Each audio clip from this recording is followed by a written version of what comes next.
ইউটিউবে দেখে প্লাস্টিকের বোতল দিয়ে ভূমিকম্প সহনীয় বাড়ি নির্মাণ করে এলাকায় তাক লাগিয়ে দিয়েছেন বিদেশ ফেরত আলমগীর হোসেন। বাড়ি নির্মাণে প্রায় 20,000 বোতল ব্যবহার করেছেন তিনি। বিশেষজ্ঞরা এমন উদ্যোগকে পরিবেশের জন্য ইতিবাচক হিসেবে দেখছেন, তবে তারা বলছেন এ ধরনের বাড়ি কতটুকু টেকসই হবে তা নিয়ে গবেষণা প্রয়োজন। ভালো বেতনের আশায় দুবাই পাড়ি জমিয়েছিলেন রাজশাহীর তানোর উপজেলার সরঞ্জাই ইউপির সরকারপাড়া গ্রামের আলমগীর হোসেন। তবে সেখানে গিয়ে নিয়মিত বেতন না পাওয়ায় কিছুদিন পরই ফিরে আসেন গ্রামে। এরপর ইউটিউবে দেখে জাপানি প্রযুক্তিতে প্লাস্টিকের বোতলের বাড়ি নির্মাণের উদ্যোগ নেন। আলমগীরের দাবি, এই বাড়ি ভূমিকম্প সহনীয় এবং ইটের বাড়ির তুলনায় গরমও কম। ভূমিকম্প হলে ভূমিকম্প কিন্তু এটা সহনশীল, ইটের চেয়ে বেশি শক্ত। ইটেরটা যদি 20 বছর যায়, 30 বছরে আপনার কিছু হবে না। আমি ওই দেখে করছি এটা।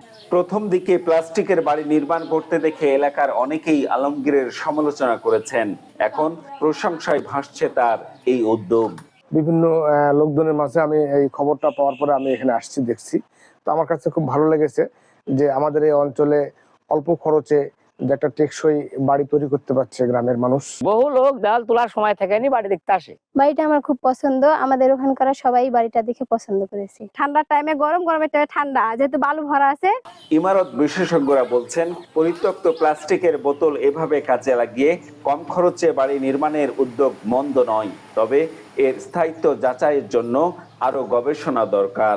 যদি এটা ঠিকভাবে প্রয়োগ করা হয়, কোনো গ্যাপ না থাকে, যদি কোনো ময়েশ্চার না এন্টার করে, তাহলে এটা আশা করা যায় কিছু সময় সাস্টেন করবে।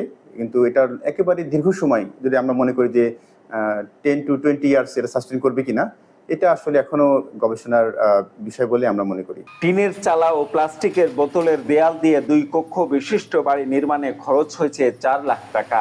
তবে বাড়ির কাজ কিছু এখনো বাকি। Ziaul Gani Selim, star news, Rajshahi.